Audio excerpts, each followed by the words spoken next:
चलो गाइस, कैसे हैं आप सभी। आई होप आप सब ठीक हैं और फिर से आपका स्वागत है हमारे चैनल एनबी कॉमर्स हब में। दोस्तों, आई होप आप लोग अपनी तैयारी को अच्छे से यहाँ पे कर रहे होंगे और काफ़ी अपनी जो कोर्स कंटेंट आपको मिला है उसको सीरियसली आप लोग कर रहे होंगे। और एमसीक्यू की प्रैक्टिस मैं आप लोगों को करवा ही रहा हूँ, तो उस पर आप लोग फोकस कीजिएगा। और काफ़ी अच्छी बात है, यूके SSC के अंदर सभी जो पोस्ट हैं या डेजिग्नेशन है, बेसिकली जो सेक्रेटरी की बात करें हम लोग, या इसके अलावा हम लोग इसके अंदर एग्जामिनेशन कंट्रोलर की जो हम लास्ट वीडियो के अंदर बात भी करी थी, तो वो सारी पोस्टें फिल हो चुकी हैं। तो जल्द ही एग्ज़ाम भी आपका कंडक्ट करवाया जाएगा और इसके लिए आपको टेंशन लेने की ज़रूरत नहीं है। अपनी तैयारी को, जैसे मैं पहले भी आप लोगों से कह रहा, कंटिन्यू आप लोग कीजिए और बाकी की चीज़ों को आप लोग आयोग पे छोड़ दीजिए। और हम लोग अपने कंटेंट को आगे बढ़ें उससे पहले थोड़ा सा मैं आप लोगों को अपने कोर्स के बारे में इंट्रोड्यूस करवाना चाहता हूं, जिसके अंदर हम लोगों ने इंडिपेंडेंस डे के शुभ अवसर पर आपको एक फ्लैट 20% डिस्काउंट यहाँ पे दिया है अपने कोर्स के अंदर। अगर आप यहाँ पे कोर्स अभी अवेल कर लेते हैं, और इसकी जो टाइम पीरियड है यहाँ पे दी गई है कि आपको 28 अगस्त को तक अपने कोर्स को अवेल कर लेना है। तब तक अगर आप अपने कोर्स को अवेल करते हैं तो ये ऑफ़र आपके लिए वैलिड रहेगा। जितना भी हमारा कोर्स का प्राइस है, वैसे तो काफ़ी मिनिमम प्राइस मैंने रखा हुआ था जो कि हर कोई अफोर्ड भी कर सकता है, लेकिन उस पर भी हम लोग, क्योंकि आज़ादी का अमृत महोत्सव मनाया जा रहा है और काफ़ी आप लोगों में से कुछ स्टूडेंट ने बोला था कि सर थोड़ी सी फीस आपको कम करनी चाहिए, तो वो मैंने कर दिया है। जो लोग अवेल करना चाहते हैं तो 28 अगस्त लास्ट डेट है, तब तक आप इसको अवेल कर लीजिए, जिस पे आपको 20% का डिस्काउंट यहाँ पे मिलेगा कंप्लीट क्रैश कोर्स पे, और जो कि यूके SSC असिस्टेंट अकाउंटेंट के लिए हमने क्रैश कोर्स को लॉन्च किया हुआ है। तो ये आप अवेल कर सकते हैं। व्हाट्सअप नंबर मैंने आपको दे दिया है 8394948137। इस नंबर पे व्हाट्सअप करके आप क्वेरीज कर सकते हैं और अपनी कोर्स की डिटेल ले सकते हैं और कोर्स में इनरोल कर सकते हैं। तो फटाफट से आप लोग कोर्स में इनरोल कर लीजिए, क्योंकि टाइम आपके पास में काफ़ी कम है। जल्दी ही आपका एग्जाम हो जाएगा, ये अब एक तरीके से श्योर हो चुका है। तो चलिए स्टार्ट करते हैं हमारी आज की वीडियो को। आज हम लोग डिस्कस करने वाले हैं एमसीक्यू BRS यानी कि बैंक रिकन्सिलेशन स्टेटमेंट, जो कि आपका काफ़ी इंपॉर्टेंट एक टॉपिक है और काफ़ी डिटेल में हम लोगों ने इसको डिस्कस भी किया था। इसके अंदर प्रैक्टिकल क्वेश्चन भी मैंने आपको करवाए थे, जो जो आस्पेक्ट पूछे जा सकते हैं उन सब की मैंने डिस्कशन अपने कोर्स के अंदर करी हुई है। और उसके अलावा इसमें हम लोग कुछ एडजस्टमेंट भी देखेंगे। जो फाइनल अकाउंट्स बनते हैं सोल ट्रेडर की, ये आपके कोर्स के अंदर है, सिलेबस के अंदर है, तो उसकी कैसे एडजस्टमेंट करते हैं, बेड डेट की खास करके, क्योंकि इससे काफ़ी क्वेश्चन एग्जाम के अंदर पूछे जाते हैं, तो उसकी एडजस्टमेंट हम इसके अंदर देखने वाले हैं। तो चलिए स्टार्ट करते हैं। आज का पहला क्वेश्चन हम लोग करेंगे। पहला क्वेश्चन दिया गया है, इन the cash book the favourable balance indicate. Cash book को हमने सब्सिडरी बुक में भी कवर किया था और कैश बुक को इसमें भी कर रहे हैं, क्योंकि आपको बहुत सारे क्वेश्चन BRS और कैश बुक और साथ में एडजस्टमेंट के क्वेश्चन आपको देखने को मिलेंगे। तो कैश बुक के अंदर फेवरेबल बैलेंस क्या इंडिकेट करता है? Credit balance, debit balance, bank overdraft या एडजस्टेड बैलेंस। देखिए, जब भी हम बात करते हैं अपने कैश बुक और कैश बुक के कैश अकाउंट और बैंक अकाउंट की, या हम लोग बात करते हैं अपने कैश बुक और बैंक स्टेटमेंट या जो पासबुक होता है, और बैंक और हमारा जो कनेक्शन चलता है उल्टा चलता है। जैसे आपने देखा होगा, your account has been credited with that much amount, तो मतलब कहने का मतलब आपके बैंक अकाउंट में उतना पैसा जमा कर दिया गया, मतलब आपके पास पैसा आया। लेकिन अगर हम बात कर रहे हैं कैश बुक के रिस्पेक्ट में, तो कैश बुक में डेबिट बैलेंस को फेवरेबल बोला जाता है। फेवरेबल का मतलब आप लोग समझते हैं, फेवरेबल का मतलब होता है जो हमारे लिए एक तरीके से पॉजिटिव नेचर में हो, हमारे लिए पॉजिटिव बैलेंस हो, उसको हम लोग फेवरेबल बोलते हैं। तो फेवरेबल बैलेंस मतलब हो जाएगा डेबिट बैलेंस। तो option number B is going to be right answer. Next question हमारे पास में है, on the bank statement cash deposited by the company is known as. यानी कि हमने बात करी है बैंक स्टेटमेंट के सेंस में, cash deposited by the company is known as, तो इसको क्या कहते हैं? बैंक स्टेटमेंट के अकॉर्डिंग क्या कहेंगे? क्रेडिट बोलेंगे, डेबिट बोलेंगे, लायबिलिटी बोलेंगे या एक्सपेंसेस बोलेंगे। जैसे मैंने आपको थोड़ी देर पहले समझाया भी था कि हमारा जो कैश बुक है और बैंक है, उसमें दोनों में आपके बैंक स्टेटमेंट और कैश बुक में कॉन्ट्राडिक्शन रिलेशनशिप होता है। उसके अंदर अगर हम बात कर रहे हैं डेबिट की फेवरेबल भी, तो ये आपका क्रेडिट होता है जब भी हम लोग डिपॉजिट करते हैं अपने बैंक अकाउंट में। Option number A is going to be right answer. तो ए ऑप्शन आपका सही बन जाएगा, क्रेडिट। नेक्स्ट क्वेश्चन हमारे पास में है, bank reconciliation statement compare A bank statement with, यानी कि BRS की यहाँ पे बात हो रही है, बैंक रिकन्सिलेशन स्टेटमेंट की बात हो रही है, जिसके अंदर हम लोग बात करते हैं अपने एक तो बैंक स्टेटमेंट की, दूसरे किसकी बात करते हैं? कैश पेमेंट जर्नल की, कैश रिसिप्ट जर्नल की, फाइनेंशियल स्टेटमेंट या कैश बुक की। तो जब भी BRS की बात आएगी तो BRS क्यों किया जाता है, पहले आप लोगों को पता होगा कि हम लोगों को जो डिफरेंस क्रिएट हो रहा है मीन्स जो हमारे कैश बुक के अंदर बैंक का कॉलम होता है और जो हमारी कैश बुक का कैश का कॉलम होता है, दोनों के बीच में किस तरह का डिफरेंस यहाँ पे आता है, क्यों डिफरेंस क्रिएट हो रहा है, क्या रीजंस हैं डिफरेंस क्रिएट होने के, तो उन सब के लिए हम लोग BRS को बनाते हैं, यानी कि बैंक रिकन्सिलेशन स्टेटमेंट को प्रिपेयर करते हैं, जिससे हमारे कुछ ट्रांजेक्शन जो रहती हैं बैंक में रिकॉर्ड नहीं की जाती हैं तो हमारे कैश बुक में रिकॉर्ड हो जाती है, कुछ हमने कैश बुक में रिकॉर्ड करी होती हैं बट वो बैंक में रिकॉर्ड नहीं होती। तो ये सारी जो रीजंस हैं इनकी वजह से कहीं ना कहीं आपके डिसइक्विलिब्रियम आता है, मतलब सेम चीज़ें नहीं आती हैं, कुछ चेंजेस आपको अमाउंट में देखने को मिलता है, सम में आपको चेंजेस देखने को मिलता है, तब हम लोग BRS को बनाते हैं। तो सीधी सी बात हो गई, कैश बुक को हम लोग बैंक स्टेटमेंट के साथ में यहाँ पे मैच करने का काम करते हैं। तो ऑप्शन नंबर डी आपका सही आंसर बन जाता है। नेक्स्ट क्वेश्चन हमारे पास यहाँ पे है, what is deposit in transit in bank reconciliation. Bank reconciliation के केस में हम लोग डिपॉजिट इन ट्रांजिट किसको बोलते हैं, मतलब क्या किया जाता है बेसिकली डिपॉजिट इन ट्रांजिट का, added to bank balance, subtracted from the bank balance, subtracted from the cash balance या added to the cash balance. देखिए डिपॉजिट इन ट्रांजिट को हम लोग इसके अंदर ऐड करते हैं बेसिकली बैंक बैलेंस के अंदर। तो ऑप्शन नंबर ए आपका फोर्थ वाले का सही आंसर बनेगा। नेक्स्ट क्वेश्चन हमारे पास में है, NSF marked in the cheque send by the banker indicate, यानी कि जब आपके चेक में NSF मार्क कर दिया गया है, यानी कि ये आपके चेक में मार्क किया जाता है और इसमें बेसिकली चेक आपका डिस्काउंट नहीं होता, ये रीजन होता है बेसिकली NSF का। तो इसका मतलब क्या होता है, cheque has been forget, the bank couldn't verify the identity, not sufficient fund, a check cannot be cashed because it's illegal।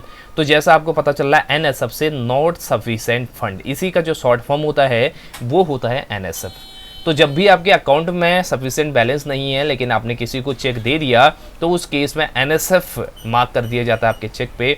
अगर और ज़्यादा इसके अंदर होता है तो चेक बाउंस आपका हो जाता है और पर्टिकुलरली फिर उसमें आपको सजा भी हो सकती है, इम्प्रिजनमेंट भी आपको हो सकता है। तो ये आपका हो जाएगा नॉट सफिशिएंट बैलेंस।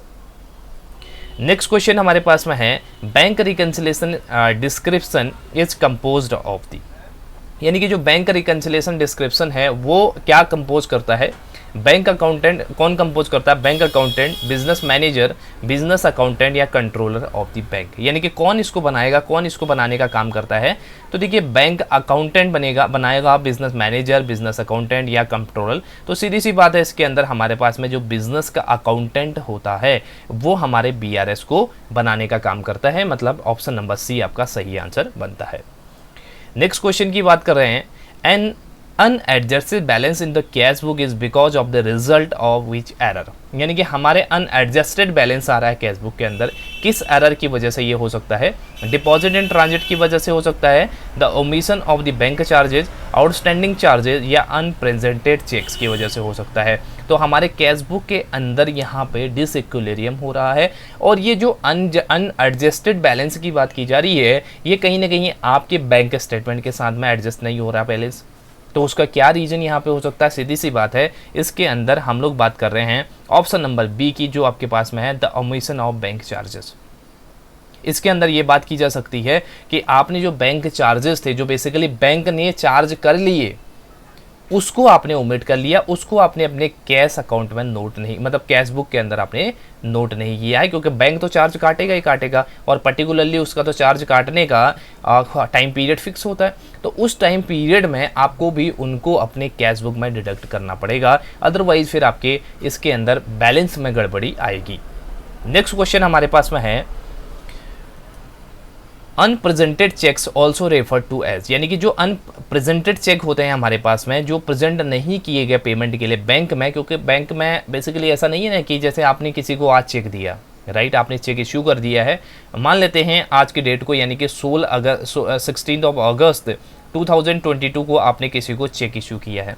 अब इसका मतलब ये थोड़ी है कि वो बंदा चेक लेके तुरंत बैंक में ही भाग जाएगा, ये ज़रूरी थोड़ी है वो कल ही आपको जो है वो चेक को दे देगा बैंक में या परसों ही दे देगा, हम ये तो नहीं कह सकते, क्योंकि चेक की जो टाइम पीरियड होती है डेट के बाद 90 डेज तक की होती है, तो कभी भी आपका प्रेजेंट किया जा सकता है चेक बैंक में। तो इसीलिए अनप्रेजेंटेड चेक को क्या कहते हैं हम लोग, बाउंस चेक कहते हैं, आउटस्टैंडिंग चार्जेस कहेंगे, अनक्रेडिटेड चेक्स कहते हैं या फिर कलेक्टेड चेक कहेंगे। तो इसका आंसर आपके पास में जो बनेगा वो बनेगा ऑप्शन नंबर बी का, इसको आउटस्टैंडिंग चेक्स कहा जाता है, क्योंकि ये डिस्काउंट नहीं हुए हैं। आउटस्टैंडिंग का बैलेंस का मतलब होता है जो अभी बचा हुआ है, जिसकी अभी पेमेंट नहीं हुई है, जो डिस्काउंट नहीं किया। चेक के केस में डिस्काउंट नहीं किया गया क्योंकि अभी पेमेंट आपकी नहीं हुई है, आपने उसको प्रेजेंट नहीं किया है, तो इसको आउटस्टैंडिंग चेक्स कहा जाता है। Option number B is going to be right answer. Next question हमारे पास में है, in cash book bank charges ₹5000 was not recorded, name of the correct cash book adjustment. यानी कि यहाँ पे बोला गया है कि कैश बुक के अंदर बैंक चार्जेस हुए हैं 5000 रुपये के, नॉट रिकॉर्ड, आपने रिकॉर्ड नहीं किया इसको, ठीक है। आपने कैश बुक के अंदर जो बैंक के चार्जेस थे 5000 रुपये वो आपने रिकॉर्ड नहीं करे हैं, तो name the correct cash book adjustment. इसके अंदर कैश बुक के अंदर क्या एडजस्टमेंट की जाएगी? It will be credited in cash book, it will be debited in the cash book, no adjustment needed in the cash book, या charges will be added to the cash book balance। यानी कि इसके अंदर अगर हम adjustment की बात करेंगे तो हमको इसको क्रेडिट करना पड़ेगा। क्रेडिट करने का मतलब आप लोग समझते हैं कि हम लोग कहीं ना कहीं इसके अंदर क्या कर रहे हैं, पेमेंट की बात कर रहे हैं। अगर हमको रिसीट होता है, हमें प्राप्त होती है पेमेंट, तो हमारे डेबिट साइड में आती है, और जब भी हमको पेमेंट करनी होती है तो वो हमारी क्रेडिट साइड में जाती है। ये बात आपको पहले से पता है, तो सीधी सी बात इसके अंदर है कि हम लोगों को इसका क्रेडिट करना पड़ेगा। It will be debited in the cash book, हम sorry credited in the cash book, हम लोग को इसको क्रेडिट करना पड़ेगा, मतलब पेमेंट साइड में हमको इसको दिखाना पड़ेगा। और सीधी सी बात है, पेमेंट आपकी क्रेडिट साइड में होती है। सो ऑप्शन नंबर ए आपका इसका सही आंसर बन जाएगा। नेक्स्ट क्वेश्चन की अगर हम बात कर रहे हैं, what type of the cheques is that which is issued by a firm but not yet presented to the bank. हमारे पास में वो कौन से चेक होते हैं जो फर्म के द्वारा इश्यू तो कर दिए गए हैं लेकिन पेमेंट के लिए अभी तक बैंक में प्रेजेंट नहीं किए गए हैं, तो वो कौन से चेक होते हैं? अनक्रेडिटेड चेक बोलते हैं उन्हें, आउटस्टैंडिंग चेक्स बोलेंगे, या अनकलेक्टेड चेक या बाउंस चेक बोलते हैं। तो देखिए सीधी सी बात है, जो हमारे पास चेक नहीं प्रेजेंट किया गया तो उसको हम लोग क्या बोलेंगे? Outstanding cheque. थोड़ी देर पहले हमने पढ़ा है क्वेश्चन, तो यही आपका होता है आउटस्टैंडिंग चेक्स। अब हमारे पास देखिए क्वेश्चन क्या है, the following is the information available of the X limited as on 31 March 2018। ये इन्फॉर्मेशन आपको गिवन है। Overdraft as per cash book is 7300, checks paid into bank account but not credited ₹3400, checks issued but not presented for payment 450, bank charges debited in the passbook ₹70, checks directly deposited by the customer into bank account ₹3000। तो आपको बोला गया है what is the overdraft value as per bank passbook. अब इसके अंदर देखिए दो चीज़ें होती हैं, आपको या तो जब भी आपका पास BRS का क्वेश्चन आएगा, आपको या क्वेश्चन के अंदर दिया जाएगा balance as per cash book दिया जाएगा। अगर balance as per cash book दिया है तो आपको फाइंड आउट करना पड़ेगा एज पर पासबुक, राइट? ये आपको फाइंड आउट करना पड़ेगा। अगर आपको वैसे वर्षा हम इसका कर दें, अगर आपको पासबुक का बैलेंस दिया है तो कैश बुक के अकॉर्डिंग आपको फाइंड आउट करना पड़ेगा। और अगर हम बैलेंस ओपनिंग बैलेंस की बात कर रहे हैं, दो तरीके से ये ओपनिंग बैलेंस आपको गिवन हो सकता है क्वेश्चन के अंदर। एक तरीका तो ये होता है कि डेबिट बैलेंस यानी कि फेवरेबल बैलेंस होता है आपके पास में, दूसरा होता है आपके पास में क्रेडिट बैलेंस, जिसको हम लोग बोलते हैं यहाँ पे ओवरड्राफ्ट। ओवरड्राफ्ट का मतलब क्या है कि पेमेंट साइड आपकी ज़्यादा है, इसके अंदर रिसीट आपके पास में नहीं बची है, पेमेंट मतलब नेगेटिव में आपका बैलेंस है, दैट इज कॉल्ड ओवरड्राफ्ट। तो यहाँ पे देखिए ओवरड्राफ्ट दिया गया है आपको 7300 का, तो उसके बाद आपको एडजस्टमेंट करनी है और आपसे बोला गया है कि आपको फाइंड आउट इसके अंदर क्या करना है, balance as per bank passbook आपको फाइंड आउट करना है।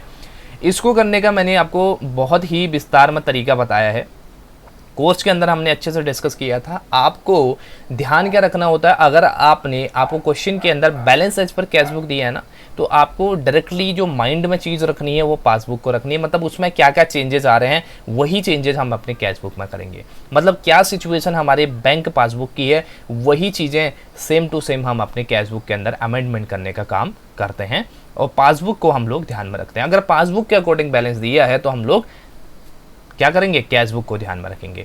तो अब इसके अंदर देखिए कैसे चीज़ें करती हैं काम। सबसे पहले आपको ओवरड्राफ्ट गिवन है, तो ओवरड्राफ्ट गिवन है तो माइनस का बैलेंस आपके पास में होगा। ये देखिए माइनस का बैलेंस है आपके पास में। अब इसके अंदर बोला गया है checks paid into bank account but not credited. देखिए चेक आपका बैंक अकाउंट पेड कर दिएगा, चेक आपने पे कर दिया है लेकिन वो आपके बैंक अकाउंट में अभी तक क्रेडिट नहीं हुआ है, जबकि आपके पास में कैश बुक के अकॉर्डिंग बैलेंस है। तो सीधी सी बात है कि जब आपको देखिए जब भी आपको पास में आपको कैश मतलब चेक आपको रिसीव हुआ होगा तो तुरंत आपने अपने कैश बुक में एंट्री कर दी होगी। जो चीज़ें मैं बता रहा हूँ बड़ी ध्यान से सुनना इन चीज़ों को। जब मैंने कहा कि आपको ए लिमिटेड ने एक चेक दिया, ठीक है, जैसे ही आपको चेक मिला आपने कैशबुक में एंट्री कर दी, फॉर एग्जांपल 3400 था, ये आपने एंट्री यहाँ पे कर दी है, लेकिन वो बैंक में प्रेजेंट करे कब, बैंक में बैंक वाला क्रेडिट करे, क्योंकि 2-3 दिन आपके लग सकते हैं, 2-3 दिन का टाइम पीरियड लगेगा, तब तक वो आपके बैंक में क्रेडिट नहीं हुआ होगा। ये सिचुएशन गिवन है, तो सीधी सी बात है 3400 का अमाउंट आपके बैंक में क्रेडिट हुआ ही नहीं है, लेकिन आपने अपने कैशबुक में तो इसको क्रेडिट कर दिया है। तो सीधी सी बात है हमको इसको माइनस करना पड़ेगा, क्योंकि हमारा दिमाग कहाँ पे कंसंट्रेट रहेगा, बैंक पासबुक पे। बैंक पासबुक में उतना अमाउंट नहीं है फिलहाल के लिए, क्योंकि उन्होंने बैंक अभी तक चेक को क्रेडिट नहीं किया, चेक के अमाउंट को क्रेडिट नहीं किया, तो इसमें से हम 3400 माइनस करेंगे। क्लियर हो गई बात। नेक्स्ट है देखिए, check issued but not presented for payment. अब जैसे ही आपने चेक इश्यू किया, किसी सप्लायर को आपने चेक इश्यू किया, राइट, चेक जैसे ही इश्यू किया आपने अपने कैशबुक में से उतने अमाउंट यानी कि 450 अमाउंट को तुरंत माइनस कर दिया होगा, पेमेंट में डाल दिया होगा, माइनस कर दिया, लेकिन वो अभी तक पेमेंट के लिए बैंक में पहुंचा ही नहीं चेक। तो सीधी सी बात है बैंक में आपका बैलेंस अभी भी 450 रुपये ज़्यादा दिखाएगा। अगर ज़्यादा दिखाएगा तो हम भी कैशबुक में उसको ज़्यादा दिखा देंगे, वापस से ऐड ऑन कर देंगे। क्लियर हो गई बात। नेक्स्ट है हमारे पास में bank charges debited in the passbook. Bank charges काट लिए बैंक ने, 70 रुपीज़ के बैंक चार्जेस काटे, लेकिन हमने उसको रिकॉर्ड ही नहीं करा है। अब सीधी सी बात है, जो बैंक चार्जेस काट दिए तो 70 रुपीज़ आपके बैंक अकाउंट से कम हो गए होंगे, तो हमारे कैशबुक में रिकॉर्ड नहीं हुआ, तो हम भी कैशबुक में 70 रुपये कम कर देंगे, तो माइनस में आपका अमाउंट चला जाएगा। उसके बाद है cheques directly deposited by the customer into the bank account.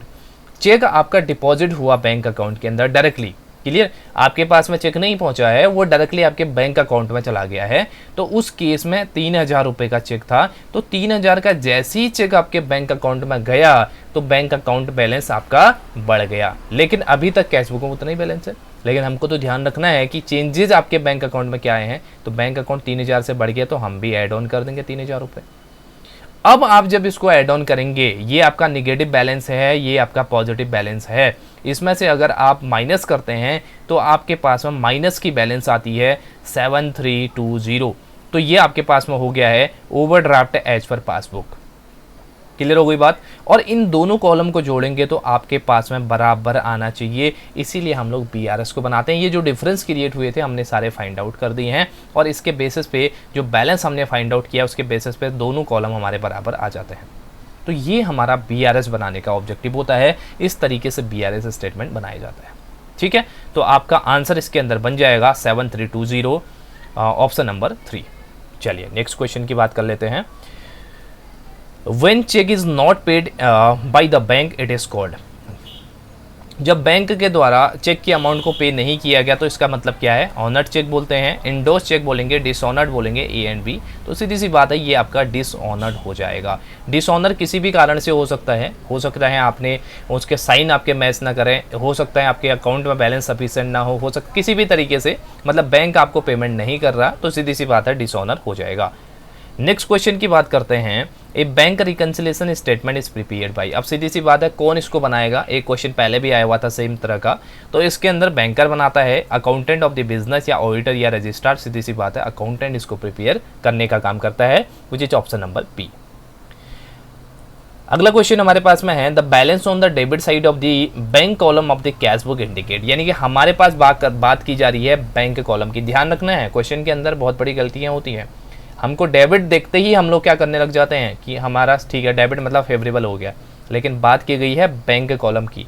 तो बैंक कॉलम के डेबिट का मतलब क्या होता है, total amount has drawn from the bank, cash at bank, the total amount overdraft in the bank, none of the above. मैंने आपको vice versa relationship अभी बताया था, तो सीधी सी बात है इसके अंदर ऑप्शन नंबर बी आपका हो जाएगा, कैश एट बैंक। यानी कि हमारा इसके अंदर क्या है, बैंक पे आपका कितना कैश है वो यहाँ पे दिखाएगा। अगर हम पासबुक के अकॉर्डिंग बात करेंगे ना, तो पासबुक के अकॉर्डिंग ये डेबिट वाला बैलेंस आपका क्या रहता है, नेगेटिव, यानी कि ओवरड्राफ्ट का बैलेंस रहेगा, राइट, जो आप विड्रॉ कर रहे हैं बेसिकली वो आपका बैलेंस रहेगा। लेकिन हम लोग कैश बुक के कॉलम की बात यहाँ पे कर रहे हैं। चलिए नेक्स्ट क्वेश्चन हमारे पास में है, which of the following item is not a reason for difference between bank balance as for cash book and passbook. आपसे बोल रहा है इसमें से कौन सा ऐसा रीजन नहीं है जिसकी वजह से आपका डिफरेंस क्रिएट होता है बैंक बैलेंस के अंदर कैश बुक के पासबुक के बैंक बैलेंस के अंदर।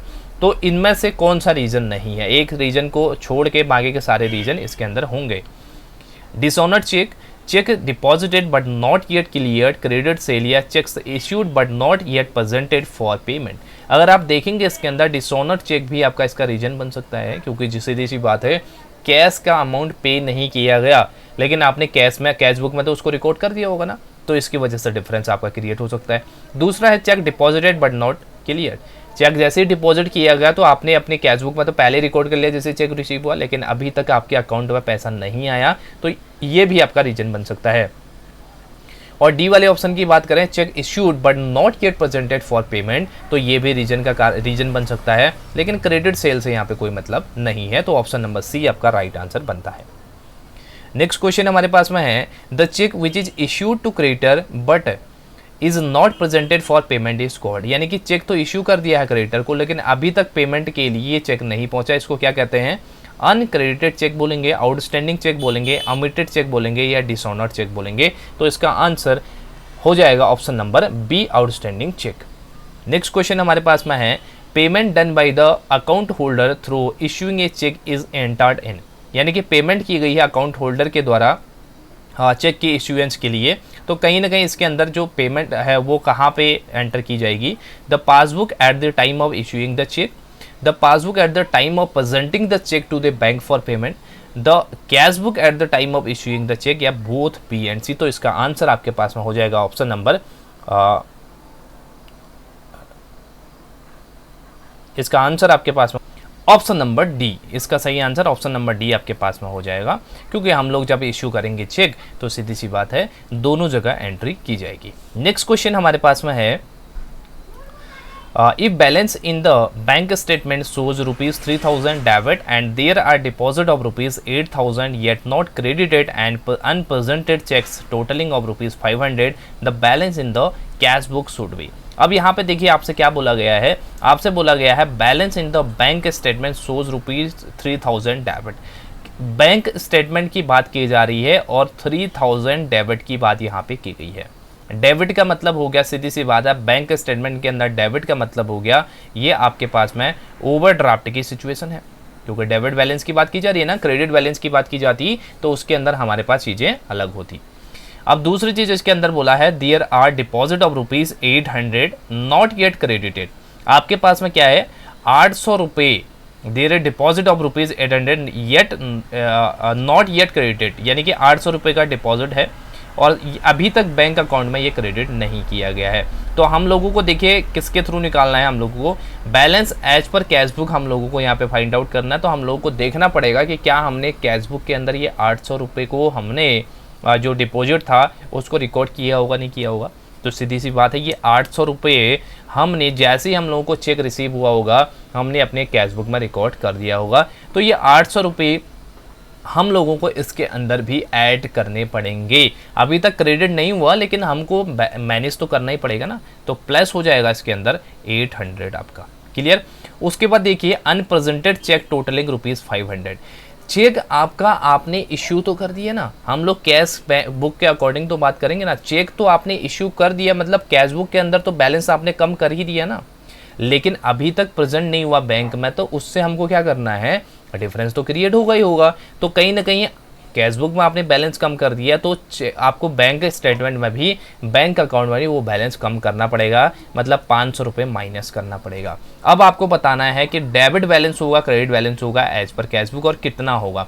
तो अगर हम इसको सब्ट्रैक्ट करते हैं तो 3000 तो आपके पास ये ऑलरेडी है और इसमें से आपके पास में माइनस का प्लस का 300 आपके पास में बचता है ये, तो 2700 आपके पास में आ जाएगा इसके अंदर और 2700 ये आपके पास में इसका आंसर बन जाता है। तो ये आपका क्रेडिट बैलेंस यहाँ पे हो जाएगा, तो ये आंसर आपके पास में हो जाएगा ऑप्शन नंबर बी। ठीक है, तो इस तरीके से इसके अंदर कैलकुलेशन आपने करनी है। नेक्स्ट क्वेश्चन हमारे पास में है, क्वेश्चन है cash book balance was ₹1790 debit.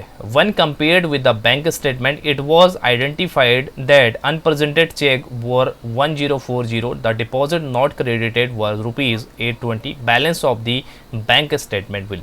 आपको बोला गया है कैश बुक का बैलेंस, आपका डेबिट बैलेंस यानी कि फेवरेबल बैलेंस आपके पास में है 1790 आपके पास में फेवरेबल बैलेंस है. When compared with the bank statement, it was identified that unpresented check was rupees 1040. 1040 का चेक आपने इश्यू तो किया लेकिन अभी तक बैंक में आपके नहीं गया है. अगर बैंक में प्रेजेंट नहीं किया गया तो सीधी सी बात है बैंक में अभी तक आपका बैलेंस ज़्यादा दिखा रहा होगा, तो हम लोग इसको प्लस कर देंगे 1040 आपका प्लस हो जाएगा. दूसरा बोला इसने deposit not credited were rupees 820, यानी कि आपके पास में चेक आया है लेकिन बैंक ने अभी तक उसको डिपॉजिट मतलब क्रेडिट नहीं किया, तो सीधी सी बात है चेक में आपके बैलेंस क्या है, सीधी मतलब बैंक स्टेटमेंट में आपका बैलेंस क्या है, कम दिखाएगा, क्योंकि ये 820 आपने कैश बुक में तो रिकॉर्ड कर लिया होगा लेकिन बैंक में अभी तक रिकॉर्ड नहीं हुआ, तो सीधी सी बात है इसको माइनस किया जाएगा. ठीक है, और अगर आप इसको सॉल्व करेंगे तो आपका आंसर यहाँ पे निकल के आ जाएगा 2010 क्रेडिट, क्योंकि हम लोग इसके अंदर बैलेंस एज पर किसकी बात कर रहे हैं, हम लोग इसके अंदर बैलेंस एज पर पासबुक की हम बात कर रहे हैं. बैलेंस एज पर पासबुक की हम बात करें तो पासबुक के अंदर फेवरेबल बैलेंस मतलब क्या होता है, क्रेडिट बैलेंस होता है, क्योंकि ये डेबिट बैलेंस था तो हमारा पासबुक का बैलेंस यहाँ पे होता है. तो इसको आपको समझना है और इस तरीके से इसकी कैलकुलेशन आपके पास में होगी. देखिए इसमें सबसे बड़ी गलती स्टूडेंट जो करते हैं वो ये करते हैं कि जैसे आपको balance as per cash book दिया गया है, राइट, जैसे इस क्वेश्चन में था balance as per cash book दिया गया है, आप सोचोगे कि क्वेश्चन के अंदर तो डेबिट बैलेंस दिया गया है ना, तो आप सोचते हो कि आंसर भी आपका डेबिट आना चाहिए. बिल्कुल गलत है, क्योंकि हम लोग बात करते हैं बैंक और अपने कैश बुक की, तो दोनों में डिफरेंस जो होता है वो कॉन्ट्राडिक्शन का होता है, दोनों अलग अलग तरीके से ट्रीट होती हैं. जैसे मैंने आपको बताया ना कि हमारे कैश बुक का डेबिट और बैंक अकाउंट का क्रेडिट दोनों सेम होता है ना, तो इसीलिए आंसर आपका क्रेडिट में आएगा. ये बात आपने ध्यान में रखनी है, मतलब क्रेडिट का मतलब हो गया फेवरेबल बैलेंस. नेक्स्ट क्वेश्चन हमारे पास में है Mohan's bank reconciliation statement shows cheques deposited but not credited by bank rupees 3800 and cheques issued but not presented by supplier rupees 3500. His bank balance as per cash book is rupees 25,000. Balance as per passbook statement is. अब देखिए यहाँ पे आपको दिया गया है cash book के according आपको बैलेंस दिया गया है 25,000 का, which is your favourable balance, क्योंकि अंदर फेवरेबल बैलेंस का मतलब हो गया कि आपका डेबिट बैलेंस है, राइट. पासबुक सॉरी हाँ आपका कैश बुक का बैलेंस गिवन है, आपको पासबुक का आपको ये एज पर कैश बुक है, right, as per cash book आपको गिवन है. और निकालेंगे कैसे आप इसको, एज पर पासबुक आपको निकालना है. क्लियर हो गई बात. चलिए हम लोग इसको निकालेंगे. एडजस्टमेंट देखते हैं इसके अंदर क्या क्या है. और सबसे पहली एडजस्टमेंट है इसके अंदर cheques deposited but not credited by bank rupees 3800. Cheque आपका डिपॉजिट तो कर दिया है 3800 का, बट अभी तक क्रेडिट नहीं किया गया. हमको ध्यान क्या रखना है, बैंक पासबुक को आपको ध्यान में रखना है. पासबुक को ध्यान में रखने का मतलब 3800 का अमाउंट आपकी पासबुक में अभी तक क्रेडिट नहीं हुआ, विच मीन्स आपके पासबुक का बैलेंस यानी कि आपके बैंक का बैलेंस अभी भी 3800 कम शो करेगा as compare to your cash book. तो हम लोग क्या करेंगे 3800 को माइनस कर देंगे. क्लियर. नेक्स्ट एडजस्टमेंट है issued but not presented by supplier rupees 3500, यानी कि चेक आपने इश्यू किया, cheque issued but not presented. Cheque जैसे ही इश्यू किया तुरंत आपने क्या कर लिया होगा 3500 अपने कैश बुक के पेमेंट साइड में डाल दिया होगा, मतलब आपने माइनस कर दिया होगा. लेकिन अभी तक ये आपका प्रेजेंट नहीं हुआ पेमेंट के लिए बैंक में, मतलब अभी भी बैंक में आपका 3500 ज़्यादा बैलेंस शो करेगा, विच मीन्स आपको अपने कैश बुक के अंदर 3500 प्लस करना पड़ेगा. ये आपने प्लस किया है. His bank account as per cash book ये 25,000 दिया था, इसकी एडजस्टमेंट अगर आप लोग कर लेंगे तो आपका आंसर फेवरेबल आएगा. ध्यान रखना हमेशा क्रेडिट में आएगा, क्योंकि एज पर पासबुक की बात की जा रही है और इसमें से इतना माइनस अगर आप करते हैं तो आपके पास में 24,700 की अमाउंट इसके अंदर आएगी. क्लियर हो गई बात। तो ये इसके अंदर आपको ऐसे निकालना है, क्वेश्चन को आपको ऐसे सॉल्व करना है। नेक्स्ट क्वेश्चन हमारे पास में है, current account shows ₹1000 as overdrawn. When bank statement is received, it was identified that one of the debtor had deposited ₹400 into the account and bank charges of ₹20 had been debited to the account. Bank statement balance is। आपको इसके अंदर बोला गया है कि आपका current account 1000 रुपये का विड्रॉ दिखा रहा है और इसके अंदर आपको ये एडजस्टमेंट गिवन है। और जब सबसे पहली एडजस्टमेंट है कि आपके पास में it was identified that one debtor had deposited ₹400 into bank account. आपके बैंक अकाउंट के अंदर 400 रुपये आपके डेटर ने डिपॉजिट किए हैं। पहला डिफरेंस ये क्रिएट कर रहा है। दूसरा है बैंक चार्जेस 20, यानी कि आपके बैंक चार्जेस काट लिए गए हैं। तो आपको बताना है कि बैंक स्टेटमेंट बैलेंस आपका कितना होगा। तो इसका ये आपका होमवर्क है, इसको आपको कैलकुलेट करना है खुद से। अगर नहीं आएगा तो मुझे कमेंट बॉक्स में बता देना, मैं आपको इसका आंसर निकाल के बता दूंगा, ठीक है। तो इसको आप लोग कीजिएगा, इसका आंसर मुझे आप लोग बताइएगा। नेक्स्ट क्वेश्चन आपके पास में है, the credit balance as per cash book is ₹1500। Credit balance दिया गया है, ध्यान ही रखना है, डेबिट बैलेंस नहीं है। कैश बुक के अकॉर्डिंग क्रेडिट बैलेंस का मतलब होता है नेगेटिव में बैलेंस। तो ये आपका नेगेटिव बैलेंस हो गया। Cheque for ₹400 were deposited but were not collected. अब हम देखिए, हमें एज पर कैश बुक दिया गया है ना, एज पर कैश बुक हमें गिवन है और हम लोग निकालेंगे क्या, एज पर पासबुक हम लोग निकालेंगे। तो ध्यान हमें क्या रखना है, पासबुक को ध्यान में रख के करना है हमको।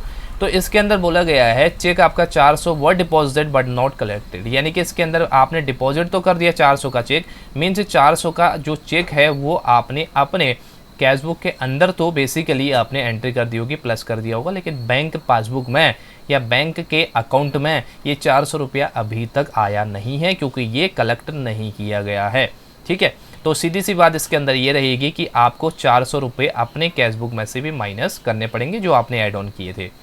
The check issued but not presented war ₹100। तीन दिया गया 100, 125 एंड 50, यानी कि इसके अंदर 3 चेक आपको दिए गए हैं।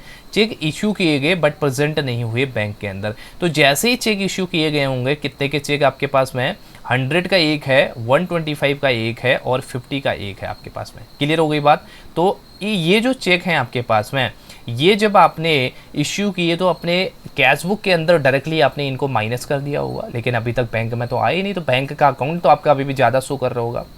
तो सीधी सी बात है, इनको हम लोग ऐड ऑन करेंगे, 100, 125 और 50, इनको हम ऐड करेंगे। ये आपके प्लस के आइटम हो गए हैं, ये आपके माइनस के आइटम हो गए हैं। और इनकी जब कैलकुलेशन करेंगे आप लोग, तो सीधी सी बात है, पासबुक के अकॉर्डिंग बात कर रहे हैं ना, तो यहाँ पे आपको दिख रहा है कि हमारा एडवर्स यहाँ पे आंसर आने वाला है, मतलब नेगेटिव में आपका आंसर आने वाला है। और नेगेटिव में बैंक बैलेंस की बात करें तो क्या होता है, डेबिट होता है। तो डेबिट में आपका आंसर आएगा, इसको सॉल्व करेंगे तो आंसर आपके पास में यहाँ पे आता है 1625 डेबिट। क्लियर हो गई बात। तो इसको आप निकाल सकते हैं। नेक्स्ट क्वेश्चन हमारे पास में है, when the balance as per cash book is the starting point, direct deposit by customer is. आपको बोला गया है balance as per cash book दिया गया है स्टार्टिंग पॉइंट, ठीक है, एज पर कैश बुक, और आपको निकालना किसके थ्रू पड़ता है, एज पर पासबुक आपको निकालना है। Direct deposit by customer, customer ने डायरेक्टली बैंक में डिपॉजिट किया, मतलब बैंक का अकाउंट आपका क्या रहेगा, ज़्यादा दिखाएगा। तो ज़्यादा दिखाएगा तो अपने कैश बुक में हम उसको ऐड कर देंगे, तो हो जाएगा ऑप्शन आपके पास में option number A added. Next question है, if the rate of gross profit on sales is 30% and the cost of goods sold is 70,000, what is the amount of sales. अभी तक हमारे पास BRS के क्वेश्चंस थे, अब कुछ क्वेश्चंस हम लोग करते हैं अपने एडजस्टमेंट की, फाइनल अकाउंट के अंदर एडजस्टमेंट के कुछ क्वेश्चन हम इसके अंदर करेंगे। काफ़ी इंपॉर्टेंट क्वेश्चन है, प्रीवियस ईयर में पूछे गए क्वेश्चन है, अलग अलग एग्जामिनेशन में आए हुए क्वेश्चन ये हैं। If the rate of gross profit on sale is 30%, आपको दिया गया है ग्रॉस प्रॉफिट ऑन सेल 30% का, कॉस्ट ऑफ गुड्स सोल्ड 70,000 का, तो आपको बोला है अमाउंट ऑफ सेल। अब इसके अंदर देखिए हम लोग कैलकुलेशन कैसे करते हैं। कैलकुलेशन करने के लिए आपको पता है, देखिए ग्रॉस प्रॉफिट इक्वल टू क्या होता है, sales minus cost of goods sold होता है। अगर मैं इसको दूसरे तरीके से बात करूं तो अगर मैं cost of goods sold plus gross profit in दोनों को ऐड कर दूं तो सेल्स की अमाउंट बनेगी नहीं, कैसे बनेगी? ट्रेडिंग अकाउंट आप लोगों ने पढ़ा है। अगर मैं इसके अंदर सेल्स की बात कर रहा हूँ, मैं क्लोजिंग स्टॉक मेरे इसके अंदर नील है, तो मतलब क्लोजिंग स्टॉक की मैं इसके अंदर बात नहीं कर रहा।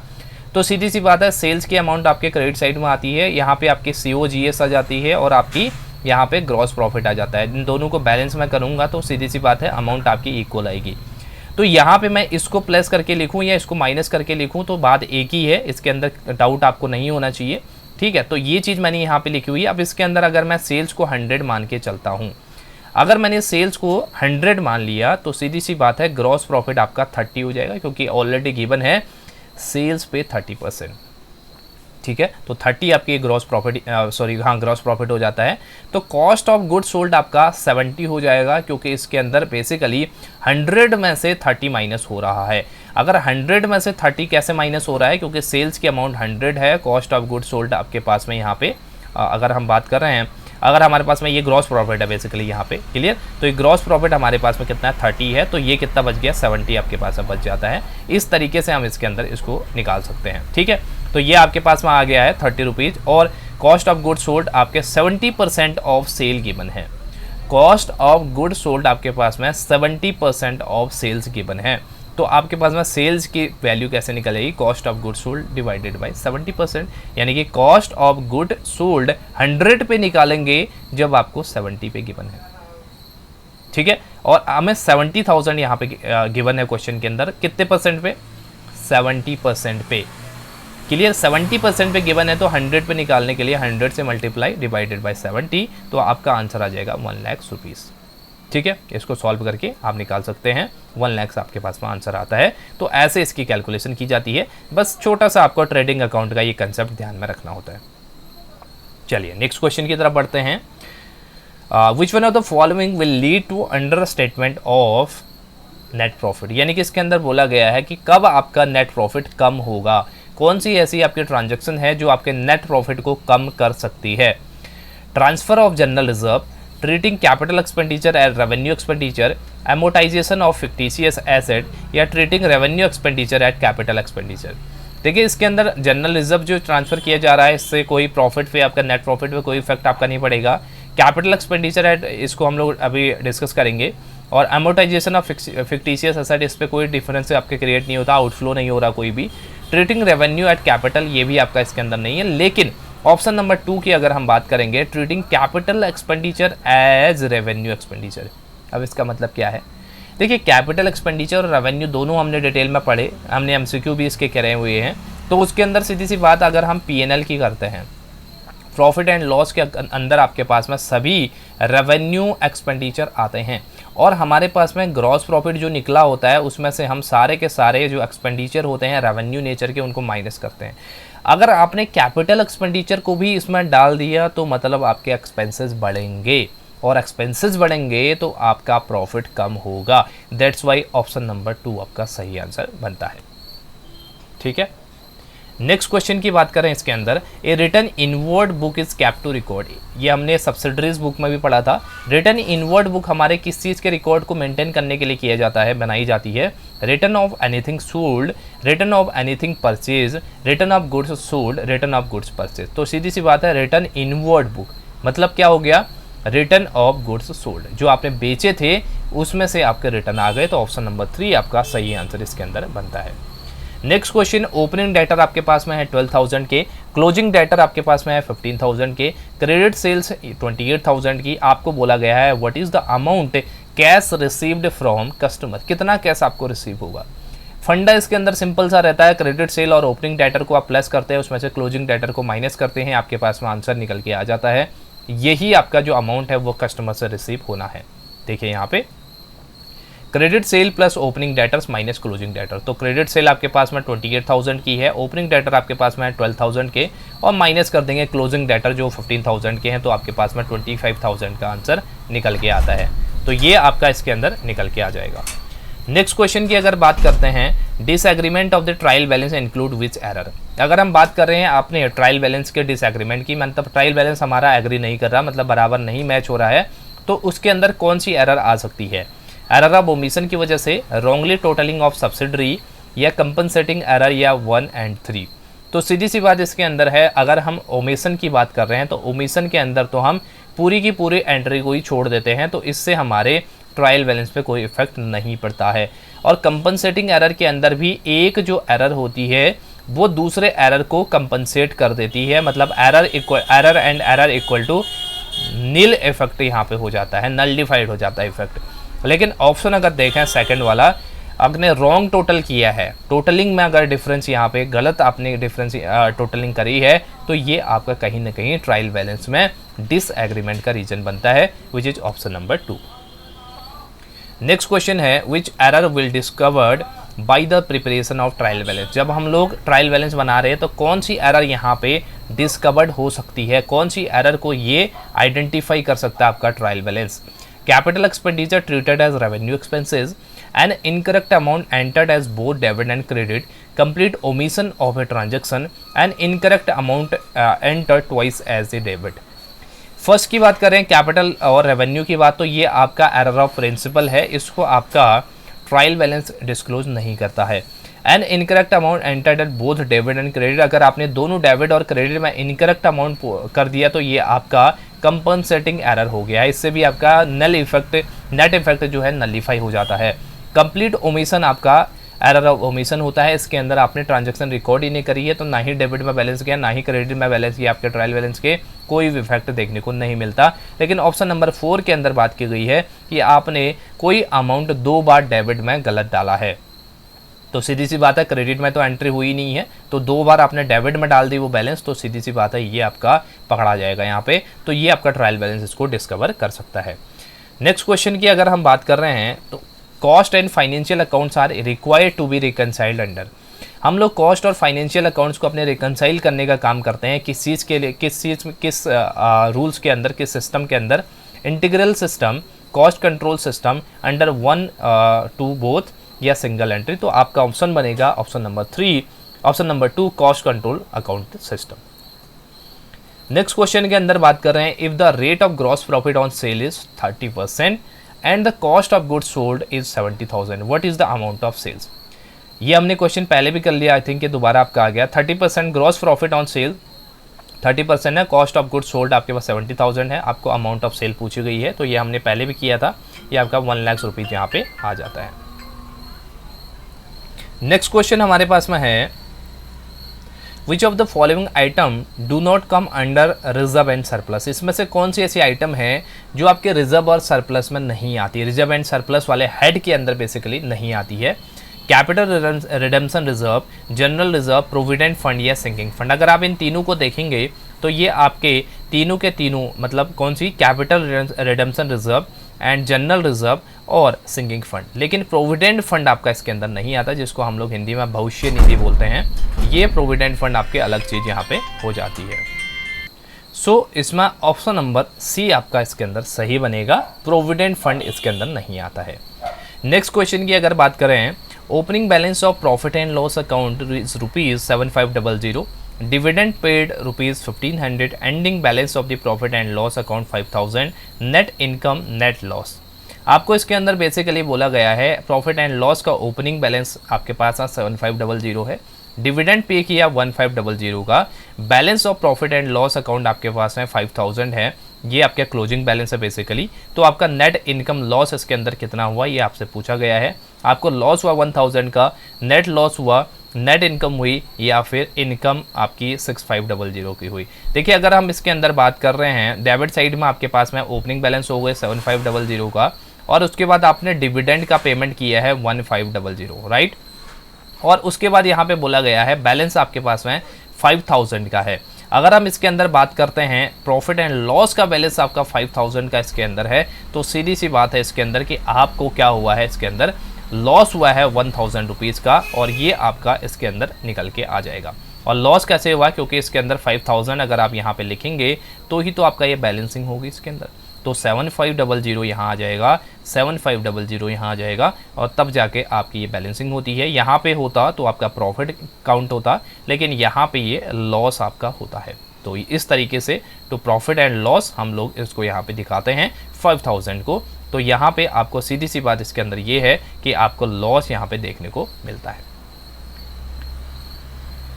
नेक्स्ट क्वेश्चन की अगर हम बात करते हैं, the final accounts of the companies are to be prepared in accordance with the provision of, यानी कि इसके अंदर आपको फाइनल अकाउंट आप कंपनीज के अकॉर्डिंग यानी कंपनीज एक्ट के अकॉर्डिंग यहाँ पे कौन से प्रोविजंस में या कौन से शेड्यूल के अंदर आप लोग बनाते हैं फाइनल अकाउंट को, शेड्यूल 6 में, शेड्यूल 3 में, शेड्यूल 4 में या शेड्यूल 2 के अंदर। तो इसका आंसर आपके पास में हो जाएगा ऑप्शन नंबर बी, शेड्यूल 3।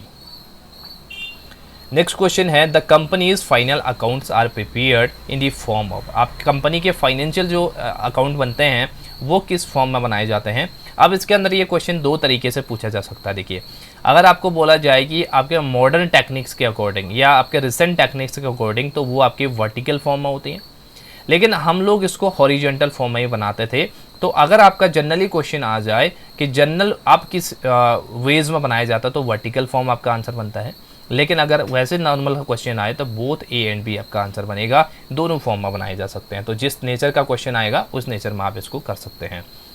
फिर है, the summarised balance sheet is in dash form is supplemented by the schedules giving detail information, यानी कि यहाँ पे आपके पास में कौन से ऐसे शेड्यूल्स होते हैं जो किस फॉर्म में बनाए जाते हैं। बेसिकली जो सप्लीमेंटेड शेड्यूल्स होते हैं वो किस फॉर्म में बनाए जाते हैं, जो आपके बैलेंस शीट के लिए एक तरीके से सप्लीमेंट होते हैं। तो ये आपके बनाए जाते हैं वर्टिकल फॉर्म के अंदर, मतलब अदर अकाउंट्स की यहाँ पे बात की जा रही है। नेक्स्ट क्वेश्चन की बात करते हैं, the additional information for specific item specified in schedule 3 should be dash to the extent applicable, यानी कि इसके अंदर बात की गई है कि एडिशनल इन्फॉर्मेशन जो आपके पास में है स्पेसिफाई की गई है शेड्यूल 3 के अंदर, तो वो किस एक्सटेंट तक, मतलब किस एक्सटेंट के लिए यहाँ पे एप्लीकेबल होती है, डिस्क्लोज, रिड्यूस, एडेड या नन ऑफ द अबव। सीधी सी बात है, एडिशनल इन्फॉर्मेशन होगी तो डिस्क्लोज की जाएगी, एक्सटेंट एप्लीकेबल जो कि आपकी एप्लीकेबल होगी। ऑप्शन नंबर ए आपका इसके अंदर सही आंसर बनता है। नेक्स्ट क्वेश्चन हमारे पास में है, C style balance provide you the following information. इसके अंदर देखिए, बेड डेट दिया गया है 800 रुपीज़ का, प्रोविजन फॉर डाउटफुल डेट दिया गया है 2000 का, it is desire to maintain a provision for doubtful debt of ₹1000, the accounting treatment of these adjustment it. बहुत इंपॉर्टेंट क्वेश्चन है, बहुत ही सारे कंसेप्ट इसके अंदर आ जाते हैं, क्योंकि सारे ही क्वेश्चन इससे आपके बन जाएंगे, क्योंकि इसके अंदर आपको एडिशनल डेट भी दिया गया, प्रोविजन आपको पुराना भी दिया गया, नया भी दिया गया। अब आपको इसके अंदर सीधी सी बात एक ध्यान में ये रखनी है कि हमारे पास में जब भी बेड डेट होता है, ठीक है, और हमारे पास में न्यू और ओल्ड प्रोविज़न होता है, तो हम लोग देखिए प्रोविज़न जो आपका नया बना है उसको तो हम ऐड करते हैं, लेकिन जो पुराना प्रोविज़न है ओल्ड प्रोविज़न को उसको हम माइनस करते हैं। और दूसरी चीज़ इसके अंदर एक चीज़ और ध्यान में रखना कि अगर आपकी एडजस्टमेंट ट्रायल बैलेंस से बाहर दी गई है, अगर आपकी कुछ एडजस्टमेंट है जो ट्रायल बैलेंस के अंदर नहीं है, तो उनकी एडजस्टमेंट दो फाइनल अकाउंट में बनेगी, चाहे आपके प्रोविज़न की बात की जा रही है, चाहे आपके बेड डेट की बात की जा रही है। अगर आपको एडिशनल इन्फॉर्मेशन में दिया गया है बेड डेट, तो बेड डेट आपके दो जगह जाएगा। जानते कहाँ जाएगा? एक तो आपका प्रॉफिट एंड लॉस अकाउंट के अंदर डेबिट साइड में जाएगा एज एन एक्सपेंसेस, और दूसरा आपका जाएगा बैलेंस शीट के अंदर गुड डेट, यानी कि जो डेटर हैं उनमें से माइनस होगा। ठीक है बात? तो ये एडजस्टमेंट इसके अंदर की जाती है आपकी। और प्रोविजन भी दो जगह जाता है, प्रोविजन भी आपका उसमें से माइनस होगा जो आपके नेट डेटर्स होंगे उसमें से, और दूसरे मतलब उतना प्रोविजन माइनस हो जाएगा, और दूसरी जगह आपके प्रॉफिट एंड लॉस के डेबिट में जाएगा। तो इसकी एडजस्टमेंट, इसके क्वेश्चन को हम सॉल्व कैसे करते हैं इसको देखिए। यहाँ पे न्यू प्रोविजन आपको दिया गया 1000 का, और आपके पास में बेड डेट है 800 का, ओल्ड प्रोविजन है 2000 का। जैसा मैंने आपको बताया इसके अंदर आप बेड डेट को और न्यू प्रोविजन को दोनों को ऐड करेंगे।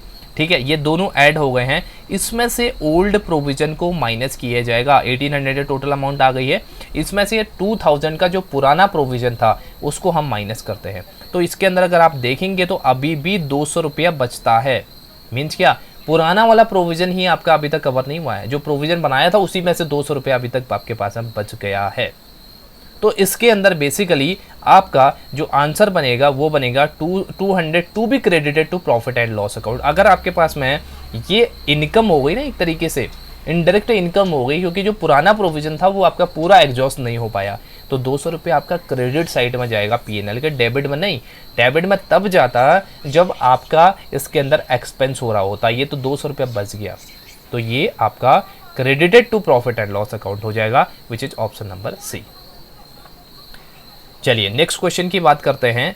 बीच trial balance contain the following information: bad debt 1000, provision for doubtful debt 1500, it is desired to make a provision for doubtful debt 2000 and the amount of the debited profit and loss account is.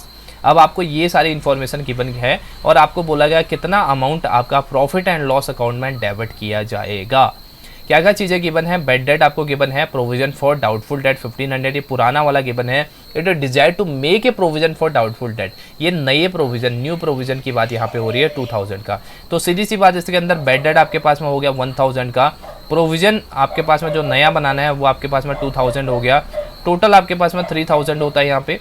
लेकिन पुराना वाला आपके पास में provision पड़ा है अभी भी 1500 का, ठीक है। तो अमाउंट कितनी बचती है? 1500। तो ये 1500 आपका डेबिट किया जाएगा प्रॉफिट एंड लॉस अकाउंट में, उसी ऑप्शन नंबर सी, ठीक है। अब देखिए यहाँ पे ये क्वेश्चन आपको गिवन है, आपको इसके अंदर ट्रायल बैलेंस किया गया, पर्टिकुलर्स आपको दिए गए। बेड डेट आपको यहाँ पर डेबिट साइड में 3000 का दिख रहा है, प्रोविजन फॉर डाउटफुल डेट आपका 5000 का है, सन्ड्री डेटा आपको 1,51,000 के गिवन है। ये एडिशनल इन्फॉर्मेशन आपको गिवन है। Further bed date amounted ₹1000 and create provision for doubtful date at the rate of 5%। हमेशा एक चीज़ ध्यान में ये रखना कि आप जो आपको ट्रायल बैलेंस के अंदर डेटर्स की अमाउंट दी गई है उसमें से सबसे पहले हम लोग फर्दर बेड डेट को माइनस करेंगे, उसके बाद ही हम लोग उस पर प्रोविज़न देंगे।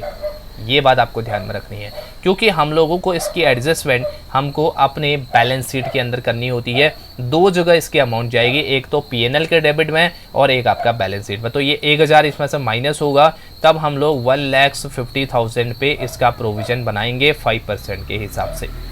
ठीक है, बाद बाकी की जो एडजस्टमेंट है वो इस तरीके से यहाँ पे होती है। अगर हम बात कर रहे हैं अपने प्रॉफिट एंड लॉस की, तो बेड डेट आपके पास में 3000 हो गए, ऐड करेंगे फर्दर बेड डेट क्या 1000 हो गए, टोटल 4000 हो गए। न्यू प्रोविजन आपके पास 7500 का है, क्योंकि 1,50,000 का 5% हमने निकाला है, ये आपके पास में 11,500 आ गया। और ओल्ड प्रोविजन जो गया था 5,000 का, वो तो 6500 आपके पास है प्रॉफिट एंड लॉस अकाउंट के डेबिट साइड में जाता है। ठीक है बात। और ऐसे ही बैलेंस शीट की बात करें तो सन्ड्री डेटर आपको 1,51,000 गिवन है, फर्दर बेड डेट माइनस कर देंगे 1000 के, 1,50,000 हो गया, इसमें से प्रोविजन माइनस किया जाएगा 7500 का। तो ये doubtful provision for doubtful debt, ये आपका अमाउंट यहाँ पे बन जाती है आपके पास में 1,42,500 की। तो ये आपको इसका पूछा है प्रॉफिट एंड लॉस का, आपको बैलेंस शीट का भी पूछा जा सकता है। तो जैसे जैसे आप इसके अंदर करेंगे आपको पता लगता रहेगा कि किस तरीके से चीज़ें हो रही है। अब यहाँ पे जो मैंने आपको बात बोली थी, देखिए एडिशनल इन्फॉर्मेशन बेड डेट का मैंने बोला था और इसके अंदर प्रोविजन का बोला था, ये दोनों जगह दिखाई देनी चाहिए, दोनों चीज़ें। देखिए यहाँ पे बेड डेट आपके पास में यहाँ पे है फर्दर बेड डेट 1000, यहाँ भी आपको दिख रहा है और इसके अंदर भी आपको दिख रहा है यहाँ पे ये 1000, दोनों जगह आपको दो अकाउंट में एडजस्टमेंट होगी, सीधी सी बात है। इसके अलावा प्रोविजन की बात की जाएगी तो प्रोविजन देखिए यहाँ पे देखिए 7500 ये प्रोविजन आपको दिख रहा है यहाँ पे, और यही प्रोविज़न आपको यहाँ पे भी दिखेगा, ये देखिए 7500। तो इनकी एडजस्टमेंट दोनों जगह पे की जाती है। क्लियर हो गई बात? इस तरीके से आपको डेटर्स की कैलकुलेशन करनी होती है।